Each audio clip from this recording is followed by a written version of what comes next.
Hi, Shrek. How are you doing? I'm doing good. How are you? I'm all right, thank you. Not bad. Yeah, so what are we going to talk about today? Today, we're going to talk about walk-in closets, which seems a bit fancy. A little too fancy for A me. little too fancy, yes. But a lot of my clients here do have walk-in closets or have them built into their houses. So it's something we have to talk about because I love walk-in closets. I love helping my clients organize them.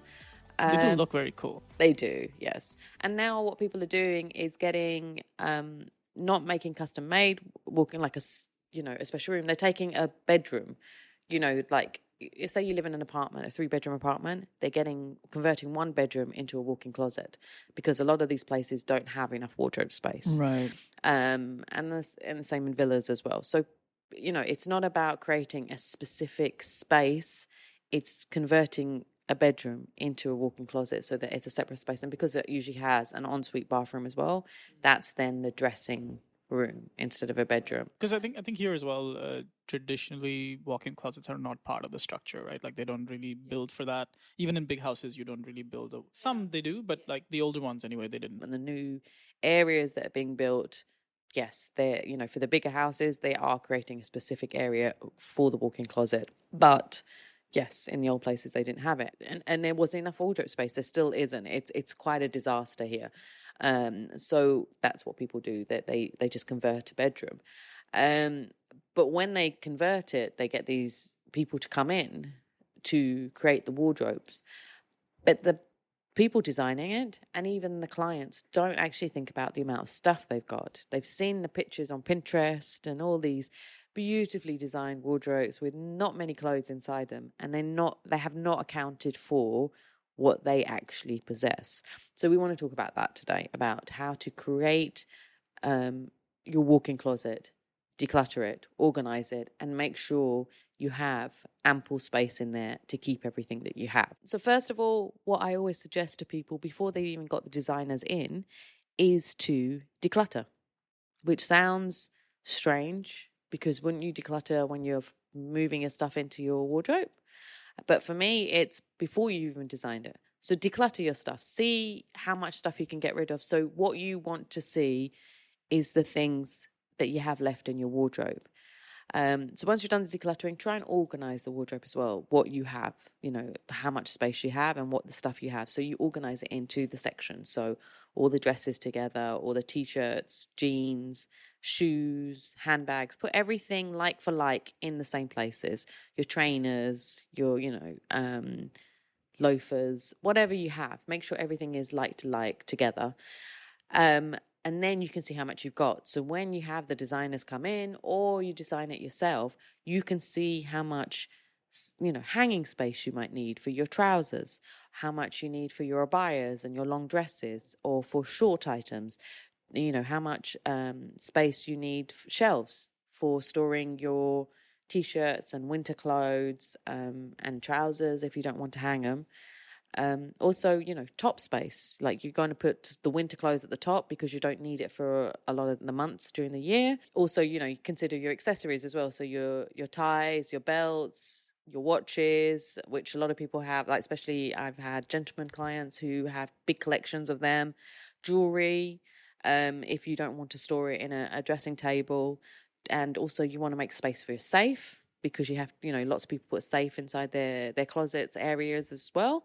So think about all of these things. Handbags. A lot of people have a lot of handbags. Do you need all of those handbags? Can you declutter them?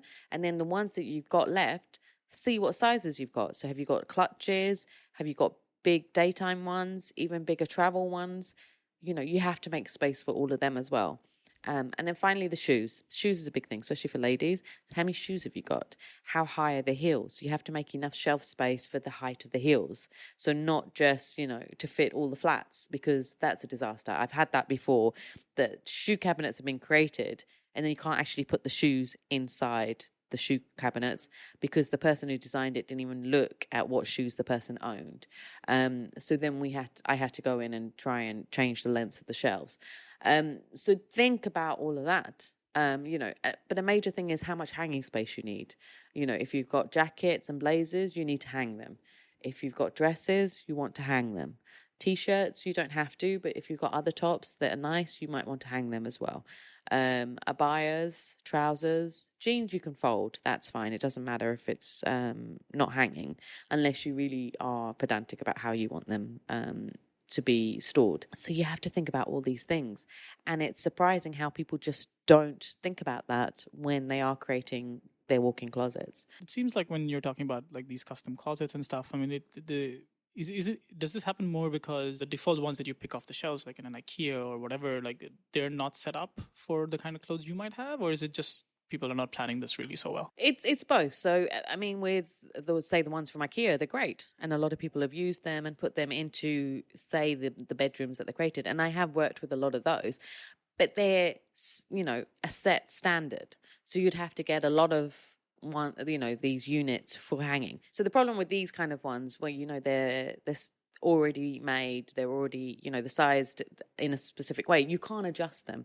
So you're stuck with that sort of size, same for the shoe cabinets as well. They're great, they're shoe cabinets. I do highly recommend them. But if you've got a few extra shoes, it doesn't allow you to put more in.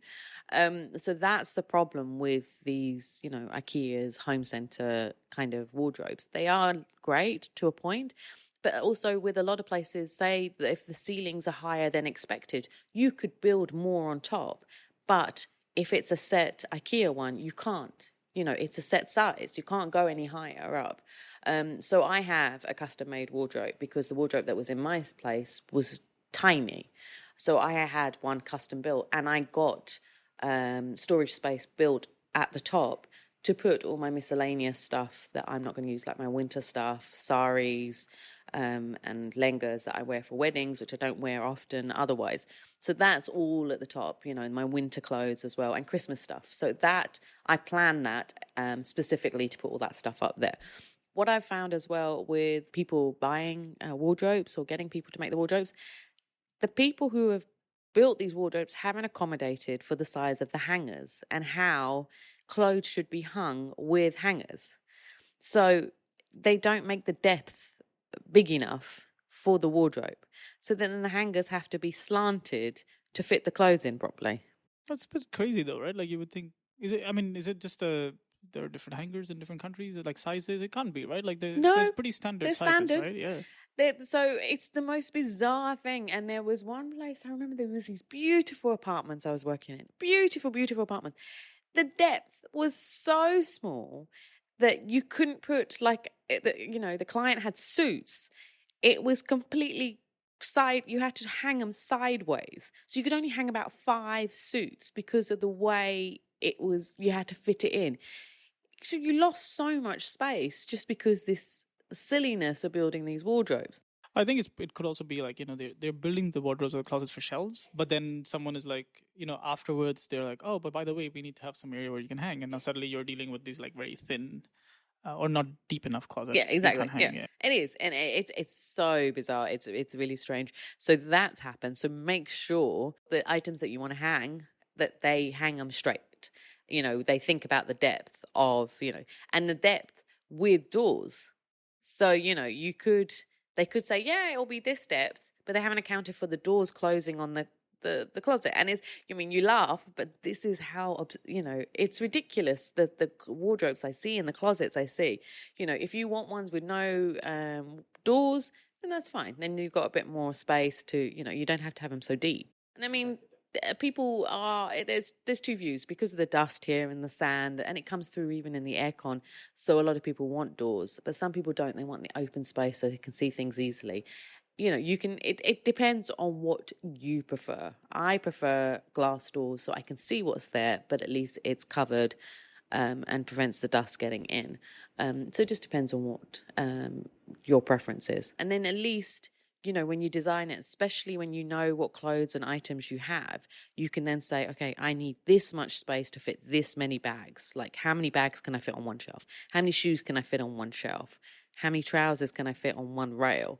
So you have that, so you can accommodate for that. And also, of course, always make sure that you have extra space for anything extra, even though there should always be the rule, buy one, get rid of two.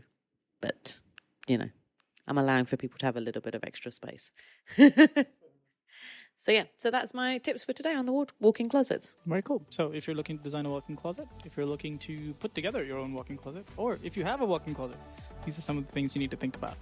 And if you need help to organise them, I can always help you out with that as well. So where can people find you, Shelina? So they can find me on declutterme.com, and there's a contact form on the website, so you can fill that in. Let me know what help you need, and then I'll come back to you as soon as possible. And I'm also on all the social media. Right. And you can also find more information about the show by visiting declutterme.com/podcast. We'll see you next week. Bye.